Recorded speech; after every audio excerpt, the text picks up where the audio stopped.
Hey guys, welcome to the Come Back Stronger podcast with Bryce Merriman and myself, Ruben Parada. We both lost 100 pounds using non-conventional methods. Now we've teamed up to bring the public everything we've learned along our journeys to help others improve their lives through improving their pain-free ability and everything we've learned on our journeys from losing 100 pounds to becoming purpose-filled coaches. Yeah, absolutely. So I guess it was like 2020 when I started like my whole weight loss journey, and it was like the start of the pandemic. And I know like a lot of people around that time were starting to get into like general fitness, caring about their fitness. For me, it actually had nothing to do with the pandemic. I was actually just overweight. I was 290 pounds. I was 18 years old, working as a fast food manager, managing a restaurant. What restaurant? I was managing an Arby's. I had worked at over 7 different locations in just under 2 years. Not because I was not well received by the staff. It was actually because I was considered to be pretty good at what I did, and they liked having me. They liked teaching me. They liked making me grow by sending me to different stores and exposing me to different markets and stuff like that. So I got a lot of management experience during that job, and learned what it was like to be a leader. But one thing I did learn was that I was unhappy with myself and the way that I looked, and it really leaked over into my lifestyle, doing drugs, addicted to pornography, struggle talking to women, and I was around 19 when I decided that I wanted to change. And so I started doing some research, and I came across several people like Thomas DeLauer and Ben Patrick. However, at first, I started with the traditional methods of doing cardio, lifting weights, and extreme calorie deficits. And all this did was leave me feeling tired, hungry, and with more and more injuries. Now, my injuries actually started when I was 7 years old. I actually broke my elbow jumping off a swing set. So I wore a cast on this arm for about 9 months. And then I had to wear a wrist splint for another couple months after that because my wrist didn't fully heal. I landed on my wrist from jumping off a swing set like this. And then I guess it was such a high jump that all that force broke these bones right here, fractured these bones right here. And I have some elbow pain from that now. Now, I remember like I couldn't even lift my arm up over my head. They had to cut my shirt off that day. When I went to the hospital, they had to use scissors and cut it off, which was a real bummer. I remember my mom yelling about the shirt. She was more enthused about the shirt than she was about me breaking my arm. But after being bedridden, and I remember going back to school, and all the girls started giving me attention. They were like, "Oh, hey, we'll sharpen your pencils for you," and it was great at first.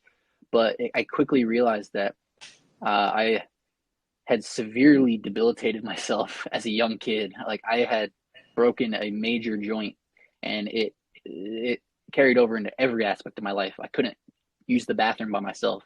I couldn't wipe my own ass. And I was only 7 years old at the time. So that was very demoralizing. 2 years later, I actually broke my ankle running in, I broke my ankle during a bicycle accident. I actually fell off my bike, hitting a curb, and when I smacked into the curb, my ankle smacked into the curb and shattered into several bits and pieces. The doctor said he was surprised that I was able to walk with that many like that big of a fracture. So after being in a splint for months and months after that, and not really doing any sort of rehab, my parents were like, "Okay, no more flag football." I had been doing flag football for 2 years, and I was the slow kid on the team.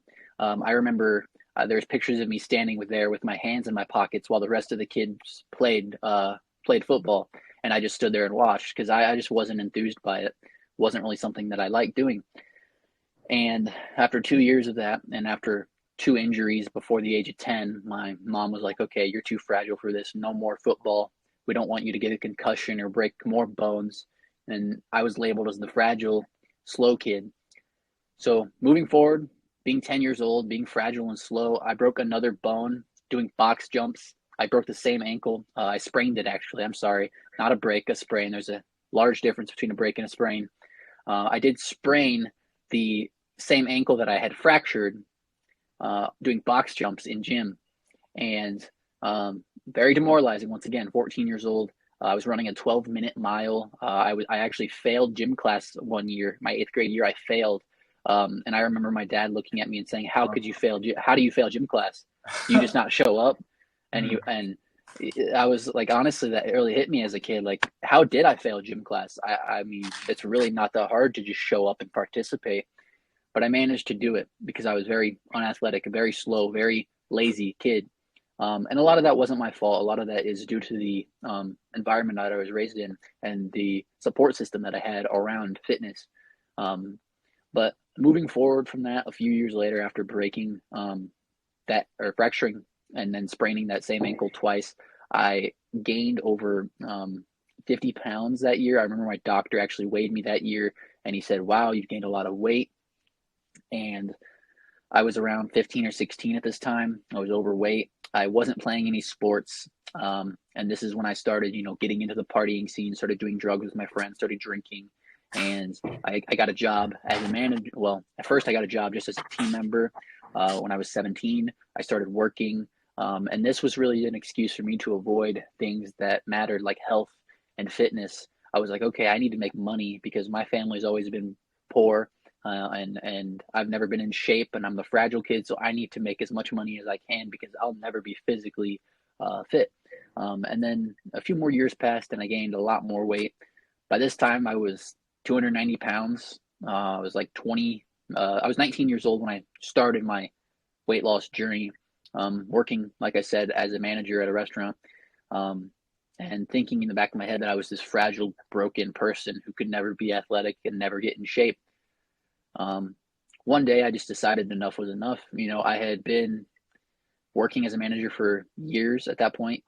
Since I was 18, I was promoted the day I turned 18. And I had a sense of confidence from that allowed me to apply it to my fitness journey. And I was like, hey, if you can do this, then you can lose weight. You can do it. So I took that, youngest manager ever. That's what my boss used to hype me up with. He's like, you're the youngest manager of all time, man. Youngest Arby's manager in history. So I was like, okay, cool. Yeah, let's roll with that. And I used it as like something to kind of motivate me. And then I lost over 100 pounds. So now I'm about 185 pounds. That's taken me about 3 years to do. But during that time, after finding people like Thomas DeLauer and Ben Patrick, I really made it my mission to understand what it was that's causing the obesity epidemic and why people are struggling so bad with fat loss and weight loss and joint pain. And we'll definitely get more into it in this podcast, but like I think what we both relate to a lot is just like generally people eating things that just aren't meant to be put in their bodies and not using their bodies in the way that it's meant to be used. And people say all the time, if you don't use it, you're going to lose it. And that couldn't be more true, which is why, I really studied Ben Patrick and I really studied Charles Poliquin, and I learned what it was they were doing. And that's actually how me and Ruben met. We were actually both studying with Ben Patrick and Keegan and Ben Clarefield. We were down in Clearwater, Florida, like May 2023, so just a couple months ago. And we met and we started talking about, our journeys, how we both lost 100 pounds, started connecting a little bit more, got to know each other more, and realized that we actually had a lot more in common than we realized. And that's how we are here today. Yeah, that's awesome, man. You hit it on spot on very quickly. I just have a few questions if that's cool. Absolutely, yeah. There's a lot of. How did it affect you? Growing up, everybody telling you that you're fragile and all these other things. How did that affect you mentally, and what did you do to kind of get over it or like to heal from that? So, I guess to answer the first part of that, like how did it affect me? Well, it definitely had like the mental effect of, okay, well, I'm fragile, I'm weak, I'm slow, so I can't do this or this or this. And it kind of made it an excuse for me. So I think oftentimes when we tell people things like, oh, it's okay, you have a bad knee or you have a bad elbow, right? I broke my elbow, so that was a common one. You have a bad elbow because you broke your elbow. And that actually what it was more of an excuse to be bad and to not get better. So I think for me, people telling me I was slow and fragile, it was an excuse for me to not get better and to not progress after my injuries. And how I overcame that was simply just education. I think knowledge is power, truly. I think the more that you understand something, the more you can apply it. So if you don't understand the way your joints work or the way your body moves or the way your body adapts to load, then you're not going to understand how to apply it and to use it. So for me, it was really just researching like, okay, how can I get better? Even if I am slow, even if I am fragile, how can I get better? And understanding those concepts of how to get better, like actually understanding the basics. People talk about the basics all the time, squatting and deadlifting and chin ups and overhead press and dieting, the basics. They talk about the basics, but really understanding the basics and why they work so well was essential in actually making a massive transformation. It's one thing to just go through the movement, but it's a whole nother thing to actually understand why you're doing a movement. Right. Yeah. No, I mean, 100%. Yeah. I think that knowledge, they say knowledge is power, but it's really not. It's more like applied knowledge is power, right? Exactly. Because once you have that knowledge, it's almost like you have a responsibility to share it. This, to quote like Spider-Man, here's like the great, the quote everybody says it. Yeah, exactly. Responsibility, and it's like, yeah, if you don't share that knowledge, you don't use it to help humanity in a certain way, it almost like falls back on you, right, in a negative way. So yeah, that's the responsibility there. Yeah, awesome, man. So I guess we can go, and we could probably put this near the beginning if you want, but we this is the second time we're filming this episode, right? Because the first time I was dumb and I forgot to press record, or I pressed record, but I guess it didn't record. But I think there's a positive to that, because every time you share your own story, it kind of helps you learn from those, not the past mistakes, but it helps you learn from everything that you've lived in your life, because a lot of these things were put there. I don't know how much you believe in fate, right? Or 100%, yeah. Things are meant to be, and there's not really any free will, but a lot of these things are kind of put in the way just to help you learn from them, and like they happen to help you evolve into your higher self, and they help you speed along that process, or really just it's the journey to getting there in a certain way. 100%, but yeah, I agree with that. Yeah, it always helps to like reflect, and the more you like go over it, the more you realize like, oh yeah, this was put here to like help me realize this, and then how am I going to use this to be better and to help others. So yeah, that's awesome, man. My story is very similar, actually. I'm very grateful to have been born to some awesome parents. I was born in Cali, Colombia. Originally, I'm living now in Columbus, Georgia. But so I was born in the 90s. I was raised on a farm by my grandmother. She lived out in the country in Colombia, and we grew up. I was really grateful for it, because we grew up around chickens and cows and like out in nature, and that was great. It was beautiful. I got to eat some of the best food. I got this fear of spiders because there were giant tarantulas. We lived out by the jungle, and there was like a tarantula like this big one day in the shower. My grandma had to go get a machete, and she killed it. Like it was big enough to chop with a machete. Oh, wow. Yeah. But no, it was crazy. great. Yeah. I grew up nice and healthy. My parents were never together because they never got married. But mom got a job in the United States, so she came up here when I was around 5, and I stayed with my grandmothers and my dad in Colombia. And my grandmother had to sell her farm. We ended up moving to the city, and I remember when I moved to the city, I started gaining a lot of weight. I was like, from the time I was 5 to about 12 or so, I was like just this obese kid, because there was just so much junk food in the city, and I was constantly eating like mecato, which is like junk food in Spanish. But I was very blessed, like I said, parents were well off. My dad owned a factory in Colombia that makes like jacuzzis, hot tubs, kitchen counters, that type of stuff. but I was they were always working. My dad was always working. My mom was here in the States. So I didn't really have anybody to like help me develop like a physical regime or like activity. And I didn't. I played soccer, but I was so fat that I never made the team. So I was made fun of quite a bit. I remember at one point like having to fight off bullies. Like I had two lunch boxes, and I was like swinging them around and trying to hit the kids that were trying to bully me. And so, anyways, that was my childhood. I came to the States when I was around 11. My mom was like, "Hey, do you want to come study in the States?" I was like, "Sure." So I came up here not knowing any English. Came up to Southern Georgia, and I was getting, bullied quite a lot. One, because I was fat, and two, because I didn't speak any English. So everybody was like, "Oh, you fat beaner," and like all these other racist things. My nickname in high school and middle school was Queso Grande, and then it was just like big cheese, and then taco at one point. So then went down to Colombia. No, excuse me. So I was here. I was getting made fun of so much. I had like really bad gynecomastia, which is like man titties basically. Yeah. And at one point, the bullying was so bad. My parents noticed it, and their solution was sending me back down to Colombia, and they basically set up for me to have a mastectomy, which is like just getting your breast tissues removed.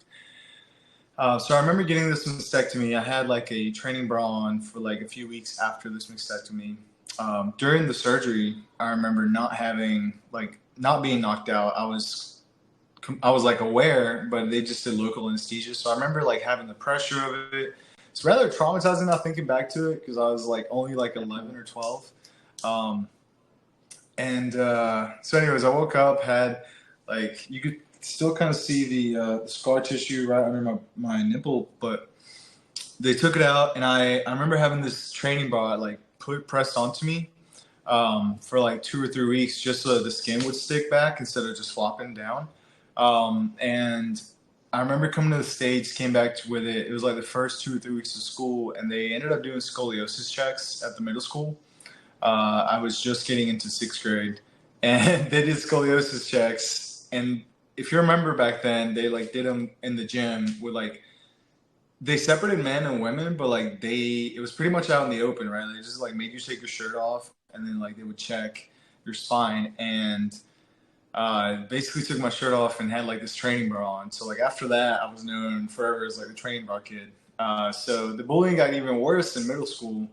And at that point, that was kind of like my first, like, okay, I need to get in shape. That was the first time I got in shape, was around middle school, high school.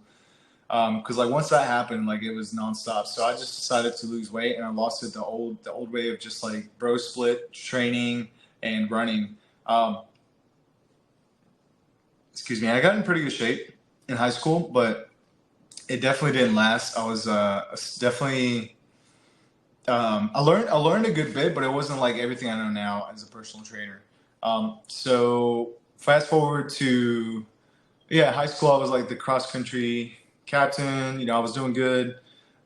Soccer. I've never been good at soccer. I've never been athletic in my life.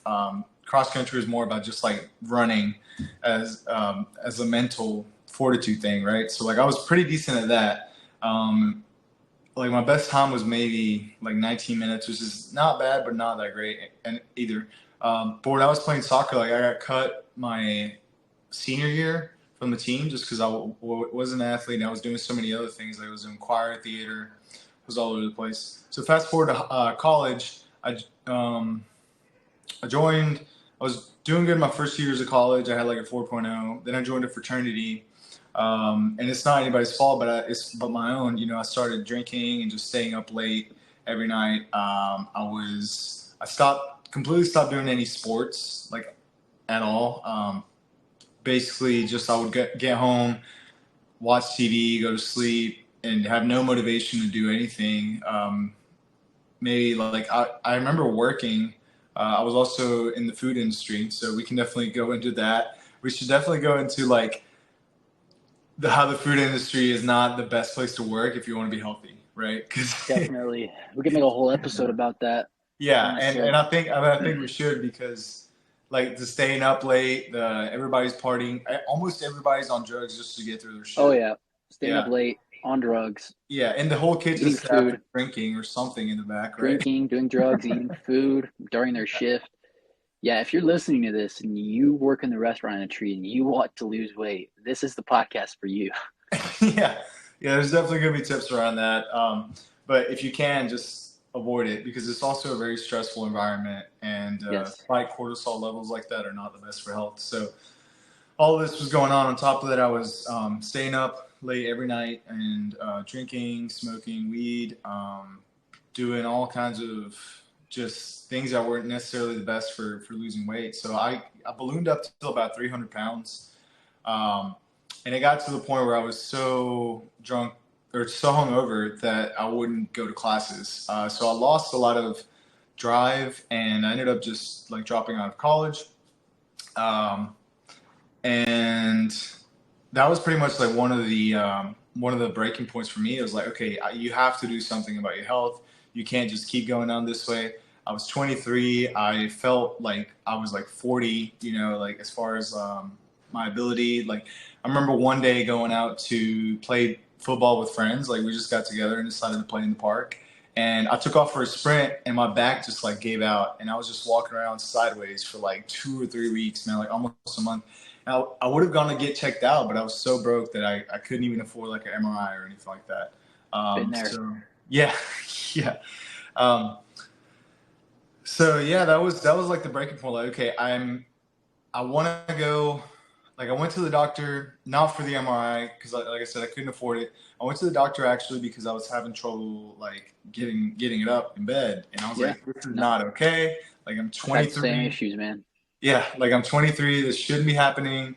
So I talked to my doctor, and he was like, "Well, maybe you should stop drinking." And then here's Viagra. I was like, I don't like. They gave me a prescription for Viagra, and like I remember going home and just looking at the prescription and being like, I'm not gonna go pick this up. Like I need to take matters into my own hands because like I went to the doctor. A professional was supposed to help me and like give me some advice. I mean, he did give me some good advice. Stop drinking. And I actually wouldn't take that advice up until like 2 or 3 years later. But I definitely started like researching things on my own. I decided to clean out my act, and I got an office job. So that was like the beginning of my health journey. Was like, okay, you have to, like, one, you have to get healthier. So I just started researching everything I could find about health. I started cooking on my own. I started going back to the gym, just doing the same old bro split that I was doing. I used to do martial arts through high school. I did Taekwondo, so I decided to go back to martial arts, started taking jiu-jitsu classes and Muay Thai. And all this while I was working an office job. So I would work Monday through Friday at the office, and then go to Muay Thai classes at night. And I started losing weight. And the more I started losing weight, the more I realized, like, when I was working for a claims insurance agency, so I started realizing like all the problems that I was seeing on the computer, like something clicked one day, and I was like, oh my God, all of this could be avoided if these people would just take their health seriously. Like the majority of it, right? Like it was a lot of like diabetes and a lot of liver failure, lots of people that had to go through dialysis, and I was working with the Veterans Affairs, so of course a lot of that had to do with past injuries from war. But what I saw was that a lot of the hospitals weren't really treating the root cause. Like they weren't helping these people get stronger. They weren't helping these people with their psychological problems or PTSD. They were just kind of masking the symptoms. It went back to that appointment with the doctor. Like he was just trying to give me a pill to mask the symptoms of the root cause that was just improving my health. So something clicked for me there, and I was like, okay, well, maybe there's more to this. So I just continued to do research, and I educated myself pretty well on it. I started to recognize that, okay, this is what I should be doing, strengthening my joints, my tendons, functional movements, instead of just doing this bodybuilding bro split, which is only going to get my muscles bigger, but it's not actually going to get me stronger. Because really the point of longevity is to be stronger and more able, so that you're able to take better care of yourself later on when you're older, right? Build functional muscle. So that was like the first big lesson for me. I lost about 100 pounds working in this office, and then just started having like disconnect with the people that were there, because everybody would bring donuts. They, like every day, every day there was like donuts and Yeah, um, what was that like for you? Like when you first started trying to lose weight and people like, like you said, bringing donuts in, like what was that like socially? Like how did the relationships change? it definitely changed because I had started having to say no more often, right? So instead of like free Yep. pizza day at the office, like I started kind of seeing past the whole um, matrix of it, I guess. Like Yep. it's like everybody's just trying to kind of like drown themselves with Hmm. flavor and like mask their sorrows by having these sweet treats, right? It's like dopamine. And I think Um, another thing is yeah. people like to drag people down with them to make them Mhm. feel better. Like when you tell someone no, often I've experienced that they get offended. They take it personally. They're like, well, why? Like you think you're better than me? And they get kind of aggressive. And it's not that we think we're better than you. It's just we care about our health, and you probably should too. And a lot of people don't like to hear that. Mhm. Yeah, yeah. It's more like I started being aware of the food, right? Yeah. And I was like, I don't want to. This is a treat. Like I want to save this. Like at first it was like, okay, I'll save this for my cheat days, right? Eventually that started going away because it's like I don't need a cheat day. Like I just need to, you know, I can make healthy food without Yeah. using syrup on my pancakes, right? Like I Yeah, can, 100%. yeah, although maple syrup's not bad, but you know what I mean, like the Hmm. stuff that's got corn syrup and processed Yeah, stuff. 100%. Like I still eat ice cream. That's something Yeah, like people are always confused when I say that I've lost 100 pounds. I'm 185. Like you can see my abs on a good day, and I eat ice cream 3 times a yeah, week. It's not like store-bought ice cream, it's homemade ice cream. So right. like but yeah, it's all about knowledge. You gotta kind of get educated first, and that's kind of the issue in America right now, in the Mhm. world really, Yeah, is a lack of education around this stuff. yeah, and we can definitely go into more detail on the nutrition of it because, like you said, like you Definitely. can still eat these things. You just have to be aware of the quality of ingredients. Because a lot, I mean, back in the 50s, people used to eat like fries, burgers, Yep. milkshakes, ice cream, all that stuff, but it was made with real ingredients that were nutrient dense that filled you up. So people wouldn't tend to overeat it, right? Whereas nowadays you can have like 50 Pop Tarts and probably still be hungry, although you feel like shit. Yeah. Yeah. You just want to keep I eating I because you're used not to getting the nutrients from it. I used to be that guy myself. I used to love eating Pop Tarts. That was one of my dirty Oh yeah. pleasures. Yeah, oh, yeah, dude, same. Yeah. And the vending machines, that's one thing. The vending machines at work, like which is funny because they kind of evolved with me, right? So when I first started there, it was just like Pop Tarts and like the traditional like high school vending machines, right? Doritos, like chips, donuts, danishes, and that type of stuff. And then as I was getting healthier, they actually I was on the one of the health, like the, what is it called, the culture committee at work. Like this is actually how I moved my way up in the ranks in the office. Was I created a newsletter. Like I had the idea to start a newsletter there, and I did the monthly newsletter at the claims administration company that I don't want to name.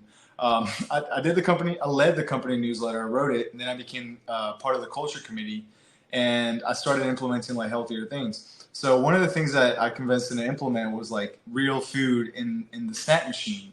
So they started doing like salads and like sandwiches and this type of stuff. But then as I learned more about nutrition, I was like, wait, this isn't real food either. Because I looked at some of the ingredients and I was like, okay, this has got a bunch of like soybean oil in the dressing. This sandwich is not real bread. It's got a bunch of preservatives in it. It's got iron. It's enriched flour, right? So like this is terrible for your blood, for your gut bacteria. So anyway, so as I started seeing this, I was like, okay, well, this is not good either. And then the whole woke movement started coming in too. And I was a part of the culture committee, and I got to see the first wave of that. Like they just started implementing like all these like pronouns and all these other things. I was like, well, this is not good for the culture of um, the company either, because like it's just going to start. I mean, it's just basically trying to break apart all of the conservative beliefs that hold families together. And we could go into that as well, but that was Definitely. kind of Yeah. like when I was like, okay, I need to start finding my way out of here. And then I took up, because I love health so much, I started taking up, okay, well, the American health system is not really helping these people. So let me see who is. Like, okay, well, there's Yeah. people online, like health experts, like Andrew Huberman. He's a professor. He's bringing up all this health knowledge. But Really then glad you mentioned, yeah. I'm really yeah, glad you mentioned him too. That kind of reminds me of something earlier you said about your doctor, how you went to him for medical advice. You were expecting a professional to help you. That's kind of like something I feel like a lot of people struggle with nowadays is listening to the professionals. But I would never sit here and say the doctors don't know what they're talking about because obviously they know a lot more than I do about the human body. Mhm. However, if that's the case, why is there an obesity epidemic in America? Why is there so many overweight kids? Why are people struggling with diabetes, depression, like all of these things? We're not like sitting here saying that doctors don't know what they're talking about, but in an ideal world, like, you know, not everybody would be struggling with these issues. Um, but yeah, that just it kind of reminds me of that little bit earlier when you mentioned that about your doctor, because it's like these are supposed to be medical professionals, but the advice that they give does not help. Like I've single-handedly talked to my doctor about weight loss and about these very things, and he even told me that it was dangerous for me to lose that much weight, and I was like, "What do you mean? I I'm like I'm a healthy BMI now. You told me that I was." So, this isn't a diss on doctors. This is just to say, like, you know, some doctors maybe shouldn't be driving a Maserati. Maybe they should just be driving a Jeep. Um, and that's more of a joke, just to say, like, some doctors, their heart's in the right place, but they they want to be right at the end of the day. So it's not. I'm not to say that doctors don't know what they're talking about at all. It's definitely not what I'm saying. Well, no, I know that's not what you're saying, but I think the reality of it is there's good personal trainers, there's great personal trainers, there's good doctors, there's great doctors, and the Yes, difference exactly. is, yeah, and the difference is a lot of the time is that there's people that are more curious and they dig a little deeper Yep. than what they're taught at school, right? Because what we're taught at school isn't necessarily going to be the answer to all, right? A lot of the system is designed to kind of only teach you the things that are going to get you paid, as opposed to like actually solving the core issue. Because there's a lot more to health than just what we're taught in college or in medical, even medical school. Honestly, um, a lot of the time we're just taught what the regulation, like the Food and Drug Administration gives you, as opposed to like the top of the line research. And it takes years for things to get into textbooks. Yep. So and Definitely. it might not even be the doctor's fault. He might just not know, that Yeah. there's just new research on this. And that's the thing is, if they're not curious, they're not required to get a degree every 4 years, right? They're only required to get it one time. They are required to, I mean, they might be required to pass a test every once in a while, but even those tests can be outdated. So you just have to be curious. And I think the best way that you can have is like find somebody who's got the results that you want, right? Like Exactly. if I want to follow a doctor's advice, Andrew Huberman is a great one because he's jacked, he's very healthy for his age, right? And he's very curious. Like he's always researching things. He always goes back, and if he gets a comment that's like, "Hey, this is wrong," he'll even acknowledge it, and he'll go back and do the research on it and be like, "Okay, you're right. This is wrong, and here's why you're right." And so this is helping me change my idea of thinking about it. So it's just like finding people that, one, have the results that you want, and then two, that are willing to admit they're wrong and willing to go back on what they said. I think those are the things that I want to look for in truth, and that's kind of like why we're both decided to join HTG for Coaches, right? Because Yeah. Ben Patrick is somebody who's gone from three knee surgeries to now being able to dunk at age 30. Who went from unathletic to a freak athlete now. It's kind of like I want those results, and Yeah. he's very open about like, okay, this works, this doesn't, and he goes back on. He's always changing the system because he thinks it could be better, right? So he's Yeah. always willing to admit that he was wrong. Results definitely speak for themselves, I think. Yeah, So that's definitely a big thing. yeah, Definitely search for someone with the results that you want. yeah, 100%. Yeah. Um, So I was talking about how I was working in an office, lost Yeah. 100 pounds, started doing Muay Thai Jiu Jitsu, But because, I had done like 5 or 6 years previous to that of just drinking and staying up late, I was losing weight, but I still felt like crap. Like my body was still in pain, joint pain, in my knees, my lower back was still a wreck. I was making it better just with all the functional exercise I was doing, but it wasn't, I still wouldn't say that I was like, like an athlete. And then one day I was getting ready for a fight for Muay Thai. I was running and I started experiencing some knee pain. So the first thing I did, of course, was go to the internet. I didn't want to go to a doctor. In my head, I was just kind of like, oh, they're just going to tell me to rest, ice elevate, and take some ibuprofen. Because I had actually gone before and that's what they told me. So I was like, I'm not going to go back. Let me try to see if I can find something on my own.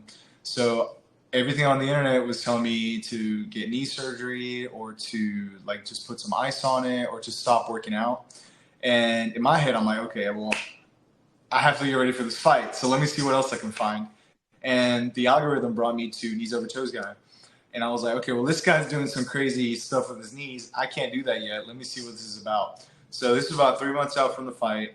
And I decided, I was like, okay, I'm going to give this a shot. And it was, I basically stopped doing the strength training I was doing before and just did zero for like 12 weeks or so.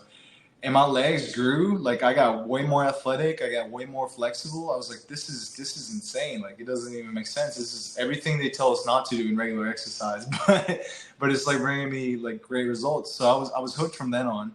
I joined ATG for Coaches, and I won the fight, and I was like in the best shape of my life. Like got a six pack, got down to like 6.5% body fat. Because not only was I cooking for myself, but then I started like including intermittent fasting, and I just kind of like got into this momentum, right, where I was very disciplined about what I was doing, because I was so driven on like fighting. So I ended up loving it. I got my girlfriend at the time to start doing ATG with me, and she ended up loving it. She joined ATG for Coaches. Helped her with her back pain. So I started, basically rebuilding my body. Like my knees no longer hurt, my back no longer hurt, and I feel great about it. I decided I wanted to become a personal trainer because it's like, okay, well, this is what I love to do. So I left the job in my office, not to be a personal trainer yet because I couldn't take the pay cut right away. I started hanging billboards. So I had a friend who's actually my roommate. This is his house. And he helped me get a job at a billboard hanging company. And I decided to do that because when I was working in the office, I would like be on computer all day, and I didn't want to touch a computer like when I got off. So I was like, okay, well, let me find a manual labor job so that I still have energy when I get off. Yes. And yeah, yes. I can actually go to school online. I'm really glad you said that. Yeah. Yeah. So I left the office, started hanging billboards, and then I would still train. And I got my personal training certification online, got my ATG for Coaches certification, started training people after my billboard hanging job. And then maybe like 2 or 3 months ago, I'm full-time personal trainer now. And it's just been a job consistently working with it. But ATG for Coaches has been amazing, man. I've like my confidence in my body and my ability to train clients and get results for them, everything's just gone through the roof. And then the community aspect of it, like I got to meet you. I've gotten to meet so many amazing people. Some of my best friends now are in the community. And, it's just been like mostly online, but the few times that we met in person, it just like all clicks so well because we're such like-minded, right? Like we've all gone through this journey of being injured to then healing our own bodies through movement, through diet, through all these natural ways that are not supposed to, cure the symptoms, but they do. It just takes the commitment and the knowledge and putting all that together into a consistent practice in your day-to-day. And then that's just making us so much better as coaches. I've never met a community of coaches that can like jump and sprint and do all these things pain-free, but the system's bringing it to us. And we're constantly like, I wouldn't say we're competing with other types of fitness. I think we're competing with the how would I explain it? We're competing with like the whole no knees over toes concept, and and we're competing with the eat your protein and like all these other things that are basically just trying to sell you things, as opposed to just being like, hey, let me enable you to do this on your own. Yeah, there's a huge divide between regular coaches, trainers in a big box gym, and having an ATG coach. And this isn't to toot my own horn because I'm an ATG coach. This is literally to say, like, I've met 50 plus ATG coaches, and I've met hundreds of other trainers. And I won't name names, but I work in a big box gym. I have a trainer who works for me, and her knees hurt every day. She's worried about having an ACL blowout. She's genuinely worried about it, and I've told her what to do. And since it's not conventional, I've the reaction I get is, well, I've never seen anybody do that before, and then kind of just gets brushed off. And it's not to say like other coaches don't know what they're talking about, but we have results. We have results. Like just me alone, I can take myself as an example. Somebody who had knee pain, back pain at 19 years old, and now I can do split squats with 50 pounds in each hand. Like, it's not because I'm just strong or I'm gifted. It's because I've trained my tendons to handle that load. And there's ways to regress that. And ATG has taught us that, but we still think that, there's more to be shared. There's other trainers out there that are trying to do good things, that are, like you said, trying to sell people on the no, don't put your knees over your toes, because they genuinely think that that's going to help them. And there is trainers out there that do think that they're helping their clients. In reality, they're hurting them. And that's kind of what my mission as a coach is to really educate coaches and clients, and get the message out there that it's okay to put your knee over your toe. And yeah. Yeah. I mean, there's a lot more to the system too, and we're gonna go into Definitely. all of that. But yeah, I'm just excited to be doing this podcast with you and just have something to create, right? Like an outlet, because it's always good to have a creative outlet. That's what we're put on this earth to do, is bring ideas into reality. Yes, exactly. Yeah. Yeah, it all started with an idea. I mean, I was 19 years old. I was overweight. I was laying in my bed, and I had an idea that I thought I could lose 100 pounds. And I wrote it down on a piece of paper. I stuck it to my wall, and here I am today. It all starts with an idea. Yeah. No, absolutely, man. That's the first thing that we're going to talk about, right? Is the idea, the Literally. visualization of where you want to be, what your objective is, and then you can Planning start all the way putting to the together end. the map of how to get there. Because really, the objective of this podcast is to give people the free value of like, hey, this is exactly how we did it. This is how you can apply everything you did. Because it took me 5 years to go from like an obese alcoholic to now being like a ripped personal trainer. And with the knowledge I have now, like I could have done that in 5 to 6 months. So I just want to give that to people. Yeah. Yeah. And yeah, provide as much value as possible. So we're going to be talking first about mindset. We're going to go into like the different. Yeah. So first, I think the first episode or the next episode is going to be more about the framework, right? Like Definitely, how you would start, how you would put things together, like in what order. yeah, and how to plan to the end as well, because I think that's something that's really important. People start off with the initial idea in mind, but they don't actually think, where do I want to end up? Where do I want to maintain? Because that is really the pinnacle of it, is staying in shape. That's what it's about. Getting in shape, you're always going to be getting in shape, but like staying in shape, that's the goal, is maintaining. Yeah, and always improving too. You can improve Definitely. until, I mean, really Yeah, until the definitely. wheels fall off. Yeah, I know But people who are still hitting PRs in their 60s. oh yeah, but when it comes to fat loss, if you have a specific goal in mind, it's much easier to Mhm. hit a specific goal, and then from there you can, get stronger, get healthier, things like that. But yeah, Oh yeah. so definitely get more into the planning. Also want to talk a little bit about like things that we wish we would have done. I know Yeah. you mentioned getting blood work done. So we're gonna Mhm. go more in depth on things we wish we would have done. I know there's a lot of things that I wish I would have done when I started my journey that I didn't. Mhm. So yeah, I'm excited. Yeah, so that'll be the first episode for sure. Um, what was I going to talk about? Oh yeah, so what are you working on now? What are you working on the next 3 months? The next 3 months. So Right now, we're actually moving to Clearwater, Florida, as a Clearwater area. We're planning on moving in the next 6 months, so we're really cracking down on some of the financial aspects of it. But as far as what I got going on, you can obviously follow me on my Instagram, the Bryce Merriman. Right now, I'm just trying to make as much content as I can to help people get educated in how they can lose weight and get out of pain.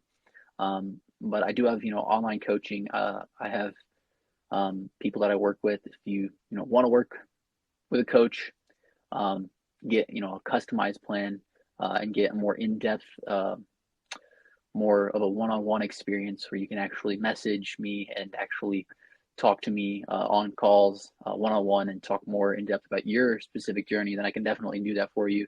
That's what I'm passionate about. I love working one-on-one with people, really getting into the nitty-gritty of what it is that's causing their issues, why they're binging at night, why they're not able to reach their goals. It's really what I like doing. I really like talking to people about that kind of stuff. So if you're someone who needs like a really good support system, I definitely would love to do that for you. But what about you, Ruben? What do you got going on? Yeah, that's awesome. Well, this podcast for sure. We're also building an app that Yes. we're going to have all the content for this, as well as recipes, right? Um, Yeah, yeah, we were pretty just much all working the on that content. before the podcast. We were just putting together a finalized list of recipes that we're going to be releasing on our app. It's going to be really exciting. You'll be able to have, a subscription-based app where not only will you get access to info on how to make recipes that are going to help you lose weight, but also teaching you the fundamentals of things like, how to get your first chin up and how to get your knees out of pain and things like that. We want to make it more accessible to people. Not everybody can afford a coach. We understand that. So we want to make this app more affordable to people so that they can have that information still and get the results that they want. Yeah, yeah, absolutely.